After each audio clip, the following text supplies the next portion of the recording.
सत्व संशुद्धि ज्ञान योग व्यवस्थिति दानम दम च यज्ञ च स्वाध्याय पार्यम. स्वतःचा अध्याय. आपला अध्याय कुठे चाललाय? कितवा अध्याय?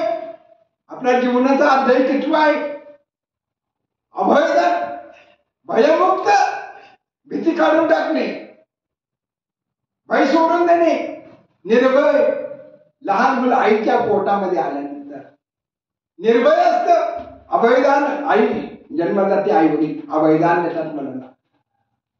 बालक सुखरूप असतं, शांत असतं, आनंदी असतं, सुखात असतं. पण कुठं सुखात? जन्मदाते आईच्या कुशीत. मुमुक्षु साधक भक्त कुठं सुखात असतो? देवाच्या पूजनामध्ये, देवाच्या ध्यानामध्ये, देवाच्या पूजेमध्ये.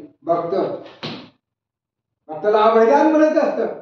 लहान बाळकाला अभयदान मातेच्या कुशीत, मातेच्या मांडीवर, मातेच्या हृदयाशी. मातेने बालकाला घेतल्यानंतर, हृदयाला लावल्यानंतर बालक आनंदी असतं. अभयदान मातेकडून मिळत असतं. माता आनंदी, बालक आनंदी. देव आनंदी, भक्त आनंदी. देव भक्ताचं दर्शन, मायलेकांचं भेट, गुरु शिष्याची भेट म्हणजे आनंदाचं लक्षण, शांततेचं लक्षण, अभयदानाचं लक्षण. अभयम सत्व संशुद्धी ज्ञान योग व्यवस्थित दानम दमच्या यज्ञाच्या स्वाध्यायात पार्यम. स्वाध्याय का करावं? स्वतःचा अध्याय तपासावा. आपला कितवा अध्याय? जन्माला आल्यापासून मरेपर्यंत सगळे अध्याय, सगळा ग्रंथ, जीवनगाथा. आपला अध्याय कितवा आहे? कितव्या अध्यायाची कितव्या श्लोकाची कितवी भूमी, किती क्रमांकाचे श्लोक, किती क्रमांकाचा अध्याय, किती क्रमांकाचा श्लोक आणि किती क्रमांकाची ओवी. प्रारंभ आहे का शेवट आहे? कार्य कांक्षते कर्मणाम सिद्धी यजन्ते यह देवता. महत्वाकांक्षा कुठं आहे? संसाराची महत्वाकांक्षा दुःखाला कामी. भक्ती मार्गाची, भगवत दर्शनाची, गुरु दर्शनाची, गुरुसेवेची, गुरुकृपाध्यक्षेची, शक्तिपाध्यक्षेची वेळ महत्वाची, गुरु दर्शनाची वेळ महत्वाची, गुरुकृपेची वेळ महत्वाची, गुरु संगतीची वेळ महत्वाची, गुरु साक्षात्काराची वेळ महत्वाची, गुरुपदाची, ब्रह्मपदाची वेळ महत्वाची, ब्रह्मपिंड ब्रह्मांडाची गुरुपिंड. आपला पिंड कसा असावा? भक्ताचा पिंड कसा असावा? शिष्याचा पिंड कसा असावा? माता पित्याचा पिंड कसा असावा? गर्भ कसा निर्माण झाला पाहिजे? गर्भाधान संस्कार. शक्तिपाद दीक्षा म्हणजे नवा जन्म. गुरुपुत्र बनणं, गुरुदेवांचा शिष्यत्व करणं, गुरुदेवांचा अनुग्रह प्राप्त करणं, गुरुदेवांची कृपा प्राप्त करून घेणं, गुरु मंत्राचं ध्यान, गुरुचिंतन, ब्रह्मचिंतन, आत्मचिंतन, शिवचिंतन, धर्मचिंतन, शास्त्रचिंतन, शास्त्र धर्मप्रसाद, शास्त्रप्रसाद, गुरुप्रसाद. माता पित्यांचं अन्न पवित्र,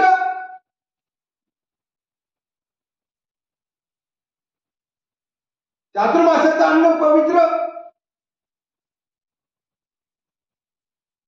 हरिनाम संकीर्तनाचं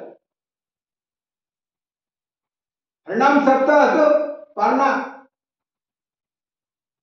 उकळहंडीचा दही प्रसाद गोपाळकाला पवित्र अन्न, गुरुप्रसाद पवित्र अन्न, महाप्रसाद आहे. आहे प्रसादाची वाट हाती घेऊन या. ताट घेऊन 1000 रुपयाची प्रसाद. पात्र आपलं कोणतं पात्र आहे, कसं पात्र आहे, कशाचं पात्र आहे, सत्पात्र का कुपात्र आहे, त्याचं आत्मपरीक्षण प्रत्येकाने करावं. कोणी कोणाचे दोष पाहुणे, कोणी कोणाला दोष देऊ नये. आत्मदर्शन, निरीक्षण करावं. आत्मनिरीक्षण, आत्मशुद्धीसाठी योग साधन आहे, भक्ती साधन आहे, नाम साधन आहे, देव भजन आहे, ध्यानधारणा आहे, तपश्चर्या आहे, देवपूजा आहे, गुरुंचं पूजन आहे. आत्मशुद्धीसाठी, मनशुद्धीसाठी, चित्तशुद्धीसाठी, भावशुद्धीसाठी. भावशुद्धी भरल्या तरी अलंकार साजिरे जे का भावशुद्धीला महत्व आहे, हृदय शुद्धीला महत्व आहे. आपलं हृदय शुद्ध आहे का? हरिनाम घेणं, गुरुमंत्र दीक्षा योग, गुरुमंत्राचं चिंतन करणं, गुरु आज्ञेचं चिंतन करणं, गुरु आज्ञेचं पालन करणं, गुरूंचं वचन पालन करणं, गुरु मंत्र योगाचं पूजन करणं, गुरुमंत्राचा जप करणं, गुरुमंत्र घेणं, गुरूंचा अनुग्रह प्राप्त करून घेणं, गुरूंची कृपा होणं, रक्ताच्या नात्यापेक्षा गुरु शिष्याचं नातं जन्मोजन्मीच असते. रक्तदान केल्याचं पुण्यही चांगली संकल्प केले पाहिजे. गुरुपौर्णिमेच्या मुहूर्तावर परमात्मा प्राप्ती करून घेण्यासाठी, ब्रह्मपदाची प्राप्ती करून घेण्यासाठी गुरुवचनाचं, गुरु आज्ञेचं, गुरुवचनाचं, गुरुमंत्राचं, गुरु अनुष्ठानाचं, गुरुपूजनाचं, गुरु ध्यानाचं, ब्रह्ममूर्ती ब्रह्मध्यान, ब्राह्मी मुहूर्तावर गुरुमंत्राचं ध्यान करण्याचं, गुरुपूजनाचं, गुरुमंत्र जपयोग, भक्तियोग, नाम जप यज्ञ तो बाजूला शके कामादी कर्म नामी पावन व धर्म आम्ही परब्रह्म वेदार्थी. वेद मंत्र सोपे नाही, गुरुमंत्र सोपा नाही, सामान्य नाही, सिद्ध मंत्र असतो. गुरुवाणीतून प्राप्त झालेला गुरुमंत्र योग यत्र शक्तिर्न उपरती तत्र सिद्धिर्न जायते. मंत्र सिद्धी सिद्ध मंत्र गुरूंचा असतो. सिद्ध मंत्राची साधना मुहूर्तावर करावं लागते. गुरुपौर्णिमेच्या दिवशी गुरुपूजनाचं, गुरूंची बद्दल कृतज्ञता व्यक्त करण्याचा भगवान वेदमहर्षी व्यास महर्षींचा वेदव्यासांचा उत्सव आहे. गुरुपूजनाचा उत्सव आहे. गुरूंचा पूजन दुपारी 2 ते 7, सायंकाळी 7. गुरुपूजनाची मुहूर्ताची वेळ आहे दुपारी 2 ते संध्याकाळी 7. व्यास पौर्णिमा, गुरुपौर्णिमा, आषाढ शुद्ध पौर्णिमा, गुरुपूजनाची वेळ. वेळेला मत एक वेळ कळी करी या दुखावे गळे, दुरितांचे जाळे भुगवून आठवी न पाय हा माझा नव. आता सोड व्हावे पांडुरंगा दुःखातून सोडव. गर्भधान संस्कार केल्यानंतर प्रसूतीच्या वेळेला, डिलिव्हरीच्या वेळेला जीव भगवंताची प्रार्थना करतो. नारायणा भगवंता श्रीरामा, मला या दुःखातून, वेदनेच्या, प्रसूतीच्या वेदनेपासून, डिलिव्हरीच्या वेदनेपासून मला सुटका कर. मी तिला वचन देतो भगवंता, मी तुझी पूजा करीन, मी तुझे ध्यान करीन, मी तुझी सेवा करीन. मी तुला वचन देतो, मला या संसार नरक यातनेतून, या दुःखातून, प्रसव वेदनेतून सोडव. हा जीव, जन्माला येणारा जीव, गर्भस्थ जीव बाहेर पडताना, मातेच्या उदरातून बाहेर पडताना, मातेच्या योनीतून बाहेर पडताना विचार करीत असतो, संकल्प करीत असतो, करार करीत असतो. भगवंता, मला या नरकवासातून सोडव. मी तुला विसरणार नाही, तुझेच ध्यान करील. कारण नाठविसी कृपाळू देवासी पोसितो जगाती कला. कुठे तरुवर उष्ण काळमासी जीवन तयासी कोण घाली. कोणी केली बाळा दुधाची उत्पत्ती, वाढवी श्रीपती सवे दोन्ही तुका म्हणे. तेथे नाशिवंतासाठी देवा सगळी अटी पाडित होती. देवाविषयी तू लाचारी करतो, देवालाच विसरला. गुरु देवालाच विसरला. भगवंतांनी जन्माला घातला, जन्म दिलाय. भगवंत प्राप्ती करून घेण्यासाठी नरदेह भगवंतांनी दिलेला आहे, भाड्याने दिलेला नाही. आणि आईच्या गर्भातून, पोटातून, उदरातून बाहेर पडल्यानंतर तू विसरला मी कोण, कुठून आलो, कशासाठी आलो, कुठे जायचे, आले गेले, आला काय गेला काय, पण काय करून गेला, कोणा करता आला, कोणा करता राहिला, आणि काय घेऊन ठेवून गेला. बरोबर काय घेऊन गेला, पुण्य घेऊन गेला. हरिनाम जो करीत नाही त्याला ब्रह्महत्या केल्याचं दोष लागत असतो, दोष निर्माण होत असतो. हरिनाम जपतो नर दुर्लभ, वाचीशी सुलभ. रामकृष्ण रामकृष्ण राम गुणमनी साधली तयासी लादली सुप्रसिद्धी. सिद्धी बुद्धी धर्म हरिभक्ती आली, प्रपंच निमाले सारसंगीत. ज्ञानदेव नाम रामकृष्ण ठसात येणे. दश दिशा आत्माराम, दश दिशामध्ये आत्माराम परमात्मा भरलेला आहे. श्रीराम भरलेले आहे, श्रीकृष्ण भगवंत भरलेले, नारायण भरलेला आहे. पण दश दिशामध्ये आत्माराम परमात्मा, आत्मा आणि परमात्म्याची भेट म्हणजे सद्गुरूंची भेट, गुरु कृपा. दशा दिशात आत्माराम दिसण्यासाठी, भगवंताचं दर्शन होण्यासाठी सद्गुरुदेवांची कृपेची, सेवेची, ध्यानाची, जपानुष्ठानाची, तपश्चर्येची, सत्संगतीची गरज आहे. गुरुकृपा कोणावर होते? आम्ही चकोर हरिचंद्रमा, आम्ही काळा तो पौर्णिमा, ऐक्यपणे सकळ बसे द्वैत बुद्धी कधी न दिसे. आम्ही चकोर चंद्रमा, आम्ही काळा तो पौर्णिमा, पौर्णिमेला चंद्र कलेनी प्रतिपदेपासून पौर्णिमेला 16 काला पूर्ण प्रगट होतो विश्वामध्ये. चंद्र दर्शनाला, चंद्र दर्शन झाल्याशिवाय संकष्टी चतुर्थीचा उपवास सुटत नाही. पण भाद्रपद गणपती उत्सवाच्या दिवशी चंद्र दर्शन करू नये, चोरीचा आड येत असतो. चंद्र दर्शनाला महत्व आहे. अक्षय सुखाची प्राप्ती. उत्तर दिशेला ध्रुवतारा आहे. अक्षय ध्रुवतारा म्हणजे अक्षय सुख, शाश्वत सुख, ब्रह्मसुख, परब्रह्मसुख, परब्रह्मसुख निधान साधवया योगीजन सर्गीच्या अडभंगिरान उमटून निधाय. अक्षय धारा, अक्षय सुख, ध्रुवधारा. श्रावण बाळ ध्रुव बाळाने तपश्चर्या करून उत्तर दिशेच्या आकाशामध्ये ध्रुव ताऱ्याचं आढळपद अक्षय स्थान प्राप्त केलं. अक्षयानंद तीर्थ, अक्षय सुखाची प्राप्ती. यम लब्ध अपरम लाभम नान्यते म्हणते नाधिका म्हणतात. यस्मिन स्थितो न दुःखेन गुरुनापी विचारले. जे सुख प्राप्त झाल्यानंतर दुःखाचा लवलेश प्राप्त होणार नाही.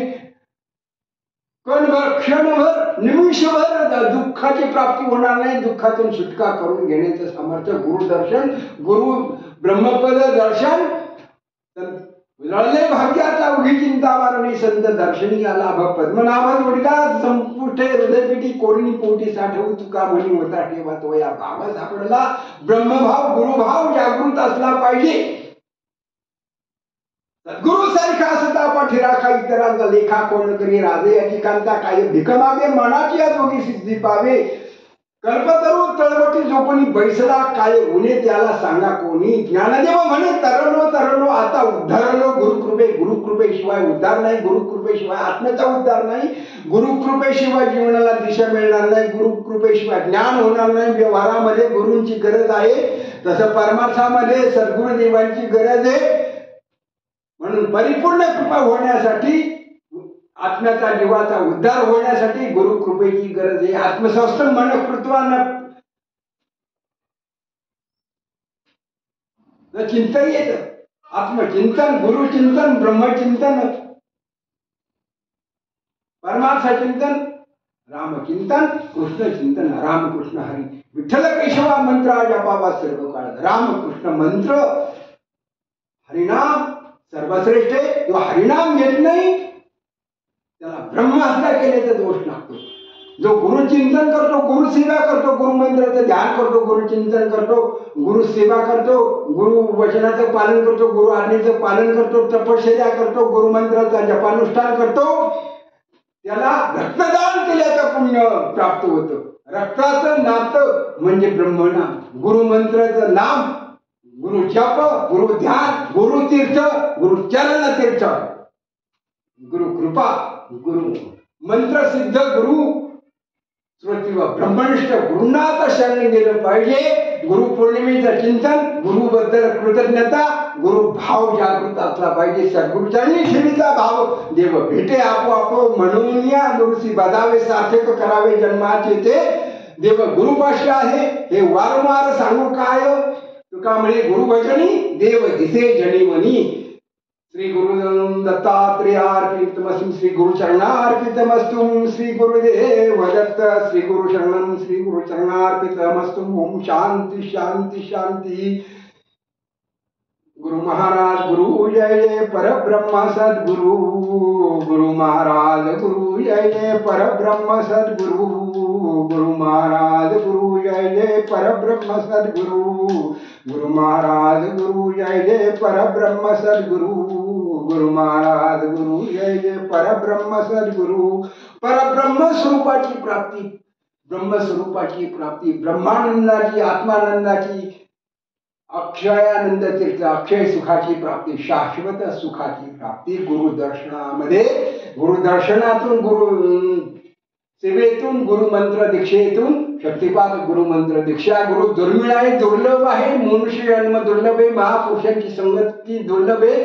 सद्गुरु शाश्वत सुखाची प्राप्ती करून देणारे, ब्रह्मपदावर बसणारे, ब्रह्मपदाची प्राप्ती गुरुकिल्ली, अध्यात्माची पिंड ब्रह्मांडाची गुरुकिल्ली, ब्रह्मसाक्षात्काराची गुरुकिल्ली म्हणजे गुरु दर्शन, गुरु चिंतन, गुरु सेवा, गुरु संगती, गुरु आज्ञेचं पालन, मंत्र दीक्षा योग, लय योग, हठयोग, राजयोग, सिद्ध महायोग, पंचमहायोगाची प्राप्ती, कैवल्यानंदाची प्राप्ती, स्वरूपानंदाची प्राप्ती, परब्रह्माची प्राप्ती, गुरुपद सर्वश्रेष्ठ, ब्रह्मपद सर्वश्रेष्ठ.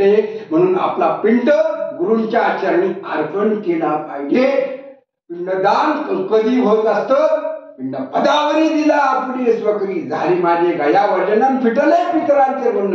मुक्त होण्यासाठी, देव ऋणातून मुक्त होण्यासाठी देवपूजा, शास्त्रोक्त पूजा केली पाहिजे. ब्राह्मणाकडून आपण श्रद्धा भक्तीने घरच्या घरी सुद्धा पूजा करू शकता. पण भावशुद्धीला, द्रव्यशुद्धीला, अन्नशुद्धीला महत्व आहे. शुद्धान्न ग्रहण करावं, भावशुद्धी, आत्मचिंतन करावं. आत्मचिंतन लागण्यासाठी अन्नशुद्धी महत्वाची. छांदोग्य उपनिषद सांगते कसं मारावं, कठोपनिषद सांगते, आणि बृहदारण्यकोपनिषद काय सांगतं, परब्रह्माची प्राप्ती, ब्रह्मस्वरूपाची प्राप्ती कशी करून घेता येते बृहदारण्यकोपनिषद सांगतं. आणि कैवल्य सुखानंदाची, अक्षय सुखानंदाची, अक्षयानंद तीर्थ स्वामींची अक्षय शाश्वत सुखाची प्राप्ती करून घेण्यासाठी कैवल्योपनिषद, सिद्ध महायोग, शिखोपनिषद, दत्तात्रेयोपनिषद, अवधूतोपनिषद, प्रश्नोपनिषद. प्रश्न गुरु देवांना केले पाहिजे. तद्विधी प्रणिपातेन परिप्रश्नेन सेवया उपदेक्षन्ति ज्ञानम ज्ञानिनम तत्वदर्शना. तत्वदर्शी गुरुदेवांना ची शरणागती पत्करून जन्म मरणाच्या बंधनातून कशी सुटका होईल आणि माझा उद्धार करी, मी उद्धार पावेन, माझा कशाने उद्धार होईल. गुरुदेवांना ची शरणागती पत्करून जन्म मरणाच्या चक्रातून सुटका होण्यासाठी प्रश्न विचारले पाहिजे. आधी सेवा मग मेवा. गुरुसेवा नंतर मेवा. गुरु आज्ञेचं पालन ही खरी सेवा. पाय दाबणं, शरीराची सेवा करणं ही गुरुसेवा नव्हे. गुरूंजवळ असणारं ज्ञान ग्रहण, ज्ञानरूपी प्रसाद, ज्ञानामृताचा प्रसाद, भक्तिरसामृताचा प्रसाद, गुरुचिंतन, गुरुभाव, गुरुध्यान, गुरूंचं मंत्रसिद्धी, गुरुमंत्राचं, गुरुवचनाचं आज्ञा पालन करणं, गुरूंची सेवा करणं, गुरु दर्शनाची सेवा करणं, गुरुबद्दल, सद्गुरुदेवांबद्दल कृतज्ञता व्यक्त करण्याचा दिवस म्हणजे आषाढ शुद्ध पौर्णिमा, भगवान वेद महर्षी व्यासांची पौर्णिमा, व्यास पौर्णिमा, गुरु पौर्णिमा, श्री गुरु पौर्णिमा. मंगलकारक, सर्व मुमुक्षु साधकांना, भक्तांना मंगलकारक शुभ आशीर्वाद. आपल्या गुरुदेवांचं अखंड चिंतन करण्याचा दिवस, संकल्प करण्याचा दिवस, आणि शुभ संकल्प केले पाहिजेत, असले पाहिजेत, निर्माण झाले पाहिजेत. शुभ वचन, शुभ बोला, गोड बोला. कसं बोलावं तर कमळावरी भ्रमर पाय ठेवी हळवार कुचंबाईला केसरी आशंका. कमळावर भुंगा जसा पाय ठेवतो हळवार पाने पाय ठेवून कमळातील मकरंदच सेवन भुंगा करीत असतो. पण पायपा दूध पवित्र आणि गोड परी त्वचेची पत्राड तरी ते अभेरुणी गोचिड सेवा ते काय सेवी. गोचिडाला गायच्या कासेची संगत असून सुद्धा रक्ताचं प्राशन करावं लागतं. पण ज्यांच्याजवळ ज्ञान भांडार भरलेला आहे, बाहेरचे सुगंधी भुंगे येऊन गुंजाराव करीत असतात. ज्ञानाचं मकरंदाचं सेवन, भक्तिरासाचं सेवन, गुरु प्रसादाचं सेवन, बाहेरचे भुंगे, बाहेरचे भक्त, बाहेरचे शिष्य, साधक शिष्य, मुमुक्षु साधक सेवन करीत असतात. पण 24 तास गायच्या संगतीमध्ये गोचिड असतं. पण गोचिडा गायच्या काशीची संगत लाभून गोचिडाच्या पदरी काय येतं, फक्त गायचं रक्त, अमृत नाही मिळत. मग आपली भक्ती कोणची, गोचिडी भक्ती आहे का कोणती भक्ती आहे? गोचिडाला रक्त मिळत असतं, तळतळ मिळत असती गायीचं. वेदना दुःखाची प्राप्ती होत असते गोचिडाला, संगत कोणाची? गायीच्या कासेची. पण अमृताची आपण अमृत पित असतो. नामा म्हणे काय? हृदय साधन साधू निरंतर वर्तते तैसा. साधून हे अमृतमुख साधूंची वाणी, गुरूंची वाणी, सद्गुरुदेवांची वाणी म्हणजे ब्रह्मवाणी, वेदवाणी आहे, सिद्ध मंत्राची वाणी आहे, कृपेची वाणी आहे, अमृतवाणी. अमृतवाणीचा प्राशन कोणी करावं? गुरु भक्तांनी, मुमुक्षु साधकांनी, भक्तांनी, देवभक्तांनी, आईवडिलांनी. त्या सेवेचं पुण्य, आईवडिलांच्या वचनाचं पालन कन्यापुत्रांनी करावं. पत्नीने, धर्मपत्नीने पतिदेवाचं आज्ञेचं वचनाचं पालन करावं. मुमुक्षु साधकांनी गुरुदेवांचं पालन करावं. आणि शाळेतल्या विद्यार्थ्यांनी आपल्या विद्यागुरूंचं आज्ञेचं वचनाचं पालन करावं, अभ्यास करावा. अभ्यास करण्याचा कालावधी म्हणजे गुरुपौर्णिमेचा चांगला संकल्प, सिद्ध संकल्प करावा. हे गुरूंची कृतार्थता पूजनाचा दिवस आहे, उत्सवाचा दिवस आहे गुरुपूजनाचा. चांगले संकल्प करा, गोड बोलावा. साचा आणि ममळ मिटले आणि रसाळ शब्द जैसे कल्लोळ अमृतासारखा गोड बोलावा. जो गोड बोलेल, मिठा बोलेल, मधुर बोलेल, तो वंदनीय ठरेल. त्रिभुवनात सर्वश्रेष्ठ पदाला प्राप्त होईल. त्याला खरं ब्रह्मपद. अमृत वाणी, अमृत मुख सर्वत असे. संतांची, साधूंची, गुरुदेवांची वाणी अमृत वाणी आहे, सिद्ध वाणी आहे, सिद्ध मंत्र वाणी आहे, अमोघ वाणी आहे, ब्रह्मवाणी आहे, कृपा वाणी आहे. गुरु कृपा दीक्षा योग म्हणजे गुरुपूजनाचा. आषाढ शुद्ध पौर्णिमा म्हणजे गुरुपूजनाचा, गुरुस्मरणाचा, कृतज्ञतेचा उत्सव आहे. चांगले संकल्प करा, गोड बोला, आनंदी राहा. त्याच्या जीवनामध्ये परिपूर्ण अक्षय आनंद, अक्षय सुख, शाश्वत सुखाची, ब्रह्मानंदाची प्राप्ती होईल. सर्व भगवत भक्तांना, गुरुपुत्रांना, मुमुक्षु साधकांना गुरुपौर्णिमेच्या मंगलकारक, व्यास पौर्णिमेच्या मंगलकारक शुभेच्छा, मंगलकारक शुभाशीर्वाद. गुरुकृपा सिद्ध योगाचं चिंतन करावं. श्री गुरुदेव दत्तम, श्री गुरुशरणम, श्री गुरुचरणार्पितमस्तु. ओम शांती शांती शांती.